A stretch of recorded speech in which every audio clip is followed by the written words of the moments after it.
AI is rewriting the way we speak, literally. But what happens when standard American English becomes the only English? Alamak, wah laweh, kena scam ah. Ayyo. Your bank account has been compromised. Please provide your details. Hello? Who is this? Artificial intelligence will reshape our world. Wow, that's brilliant, isn't it? Padre. AI models are predominantly churning out content in American English. It's not just English, it's standard American English that rules every variety of English. Welcome back to the Deep Dive. We grab a whole stack of sources, pull out the key insights, and, well, get you up to speed fast. Today, we're diving into something really fascinating, maybe a bit unsettling too. It's how artificial intelligence is changing our language, our voices, even how we get information. Yeah, our mission today really is to unpack the surprising biases, the frankly amazing capabilities, but also the critical ethical questions wrapped up in AI language and voice tech. And this isn't just theory, right? It's already affecting how you communicate, what you read and hear, maybe even the future of different languages themselves. It's a really important deep dive, absolutely. What's so striking, I think, is that we hear about the cool capabilities, but behind that, there are these profound effects on culture, on identity, just based on the data these AI models learn from. We tend to think AI is neutral, a tool. Right. But as we'll get into, it absorbs and even amplifies the biases in that data. So we'll look at how they're built, these unexpected biases they pick up, and the real-world results. Things like scams, but also this potential homogenizational language. Okay, let's pick up on that opening hook then, standard American English rules. When I started digging into how these AIs, these LLMs, large language models, are trained, it started to click why that might be the case. What did you find is the main issue with their fluency, or maybe their lack of universal fluency? It's pretty stark, actually. The basic problem is that LLMs learn mostly from English text. Like 90% to 95% of the stuff they're trained on is English. And within that huge pile of English text, there's this really strong tilt towards what we call standard American English. Wow. So yeah, these incredibly powerful tools, and they're not quite the universal translators they might seem. So not just a slight preference, it's like the bedrock is skewed. Yeah. But does this just mean, spelling differences like color with an O versus color with O, or is it more fundamental? Oh, it goes way deeper than spelling or swapping a few words. If we zoom out a bit, this dominance, it creates what some researchers call a flattening effect. What happens is when AI models encounter English that isn't standard American, they tend to stereotype. They miss the subtleties. And honestly, they can come across as quite condescending. Condescending? How so? Well, take British English. If you type in something like, I live in a flat and organize color-themed parties every weekend. Okay. An AI might just rewrite organize with a Z, color with an O, maybe even switch flat to apartment. In fact, one study found that even when someone used British spelling, ChatGPT actually increased its use of American spelling by nearly 30% in its replies and cut back on the British spelling by 40%. That's quite a change. Actually, remember trying this once, trying to get an AI to use some very specific regional slang for a birthday card, just for fun, And what happened? It just kept smoothing it out. It turned it into this perfect, almost sterile standard English, this flattening you're talking about. I've definitely seen that happen. Does it go beyond British English? Oh, absolutely. Think about Singaporean English or Singlish. Someone might ask ChatGPT something like, "Can help me? My lift spoil again. Very gila a lot." Right. Using words like lift for elevator, spoil for broken, gila for trouble. Exactly, the very distinctive grammar and vocabulary. Mm-hmm. The AI would probably respond with something much more Americanized, like, "I'm sorry to hear your elevator's broken again. That sounds really frustrating. How can I help?" So the unique flavor just vanishes? Pretty much.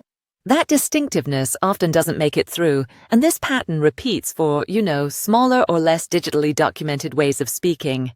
They get flattened. Maybe the AI keeps a single unique word, but the grammar, the rhythm gone. And research backs this up. Non-standard dialects consistently do worse. Responses to them were found to be 19% worse for stereotyping. 19%? Yeah, 25% worse for demeaning content, 9% worse for just not understanding, and 15% worse for those condescending responses we talked about. Okay, that paints a stark picture of this flattening, but let me play devil's advocate for a second. Couldn't you argue that by standardizing, AI is actually making global communication clearer, cutting through all the regional variations? Or is that missing the point? That's a fair point, and it's definitely part of the conversation, efficiency through standardization. Yeah. But the crucial thing here, I think, is that AI isn't just standardizing neutrally. It's pushing one specific dominant standard, and that creates a real pickle for AI developers. Think about it. If the AI always defaults to standard American English, it reinforces those existing language hierarchies. It subtly signals that some ways of speaking are, well, better or more correct. So it's not just with the AI outputs, it's teaching users too. In a way, yes, it can nudge people, even native speakers of other dialects, to kind of suppress their own way of speaking online. That leads to this quiet loss of diversity over time. But the alternatives are tricky too if the AI tries to mimic non-standard language. Oh, I can see that going wrong. Right? Big risk of stereotyping, accidental caricature, maybe even appropriation, turning real dialects into like a bad imitation. And the third option, if AI just refuses to produce any non-standard forms, well then it effectively erases these languages and dialects from the digital world, pushes them further towards the margins. So it's a real tightrope walk: standardize and risk hierarchy, mimic and risk stereotype, refuse and risk erasure. Exactly. And this matters directly to your heritage, your unique voice, and that whole amazing tapestry of global languages. It forces us to ask, what's the actual cost of this homogenized English, and who really wins or loses when language gets flattened like this? Okay, let's shift gears slightly from the written word to the spoken. AI voice generation, text-to-speech or TTS. It's made incredible leaps, hasn't it? Phenomenal progress. The capabilities are everywhere now, and so many positive uses. I mean, your phone assistant, GPS navigation, audiobooks, being able to read while doing other things. And it's huge for accessibility too. Assistive devices for people with reading difficulties, or like Stephen Hawking's use of TTS for speech disorders. Game-changing stuff, plus language learning with authentic accents, practical things like traffic control announcences, financial reminders. It's really integrated. And the tech behind it is pretty sophisticated now. Deep learning, things like variational autoencoders, VAEs generating samples, and generative adversarial networks, GANs, with that generator and discriminator battling it out to get more realistic. Right? That competitive learning thing. Yeah, it results in incredibly lifelike voices. Yeah. But this raises a really important question, doesn't it? If AI can generate voices that accurately, what are the downsides? What are the harms? Yeah. The potential for misuse seems huge. It is. The dark side of voice cloning is becoming clearer, especially with fraud and impersonation. We're seeing really concrete, awful examples, like those grandparent scams. Scammers use a cloned voice, sounds just like the grandchild, tricking grandparents into thinking their loved one is in trouble and needs money urgently. Oh, that's heartbreaking. It is. One couple lost over $15,000 hearing what they were convinced was their son's voice. And it's not just personal scams. Businesses are targets too. There was that case of a manager at a UK energy company. He wired $240,000 to Hungary because he got a call, and he was absolutely certain it was his boss's voice. A cloned voice. Wow. The level of deception. And when you hear from victims, the impact is deep. People feel vulnerable, shaken, really weirded out, as some put it. It undermines your trust in what you hear. That's truly tragic. Chilling, hearing someone you know perfectly fake. So what are the companies developing this tech doing to stop this? Are there decent safeguards, or is it still a bit like the Wild West? Well, the situation with safeguards is mixed, and honestly a bit worrying in some places. Consumer Reports did an investigation recently. They found 4 companies, 11 labs, Speechify, PlayHT, and Lovo, basically had no real barriers to cloning someone's voice without consent other than a checkbox saying, "I have permission." Just a checkbox. That seems flimsy. It is. It leaves a massive gap for misuse. But other companies are trying to be more careful. Descript, for instance, makes users read a specific consent statement to clone a voice, though theoretically you could maybe bypass that with a voice cloned elsewhere first. Okay. Resembled AI seems to have a tougher process. For the very first clone, they require a live recording. So playing a pre-recorded clip might not work well. The quality would drop. And for any later clones, they need a recorded or uploaded consent statement, and they use tech to match it, identify the speaker, detect deep fakes. They even put an invisible watermark on all the audio generated. Okay, that sounds more robust. Recording, watermarking. What about the big players like OpenAI, and are regulators stepping in? Is policy keeping up? That's the key question, isn't it? And yes, there is some movement, which is good to see. OpenAI, for example, they developed something called Voice Engine, but they've actually held back from releasing it widely. Really? Why? Because they recognize the serious risks. They're advocating for things like voice authentication, maybe a no-go voice list for public figures to prevent easy cloning. It's a cautious approach. That seems sensible. And on the regulatory side, the FTC, the Federal Trade Commission in the US, is getting involved. They've gone after companies that didn't have reasonable safeguards in place, like in the Writer case involving fake reviews generated by AI. There are new FTC rules, proposed changes targeting impersonation, faking individuals or businesses. And legislatively, Tennessee passed the Elvis Act. The Elvis Act? Seriously? Yeah, it creates legal liability, not just for making non-consensual deepfakes, but also for the tools that enable them.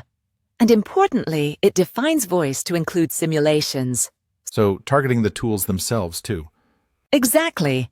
The aim is to make it harder and more costly for scammers to use this tech maliciously. Okay, so it's clear AI has this immense power, but also real challenges, the language bias, the potential for misuse. But it's not all negative, right? There are paths forward, solutions being worked on. Definitely. It's not all doom and gloom. For the dialect bias in language models, people are working on several things. Collecting more diverse training data is a big one, obviously. That makes sense. Also, using techniques like transfer learning. That's where you adapt existing models to new dialects, kind of leveraging what the model already knows instead of starting from scratch every time. Oh, okay. More efficient. And using self-supervised learning, especially for languages that don't have huge amounts of data. That lets models learn from unlabeled text, which is a huge help when you don't have lots of perfectly tagged examples. There's even fascinating research into using synthetic speech to create more training data when real recordings are hard to come by. Creating data to train on. Interesting. Are there specific projects leading the charge on this inclusivity idea? Yes, and it's really encouraging to see. One initiative that stands out is Inception AI's 3C3H leaderboards. 3C3H? Yeah, they're creating new ways to evaluate these LLMs, specifically for underrepresented languages, Arabic, Hindi, Kazakh, various Southeast Asian and African languages. And they're looking beyond just basic accuracy. They measure things like correctness, completeness, conciseness, but also helpfulness, honesty, and crucially, cultural awareness. So, a much deeper evaluation than just multiple choice tests.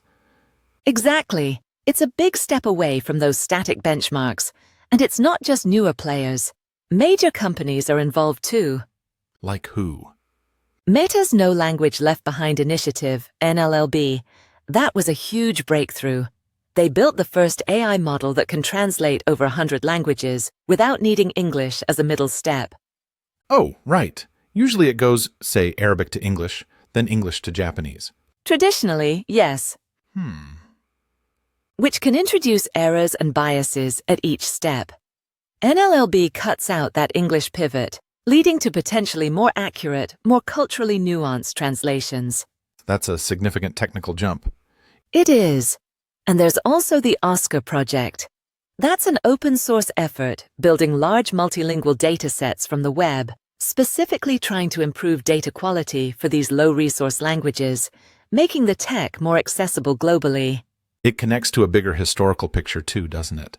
Idea of language diversity. Absolutely. For a long time, some saw language diversity as a kind of curse. Think of the myth of Babel and obstacle, but it's also fundamental to identity, culture, how we see the world. AI could accelerate that flattening, that homogenization we talked about.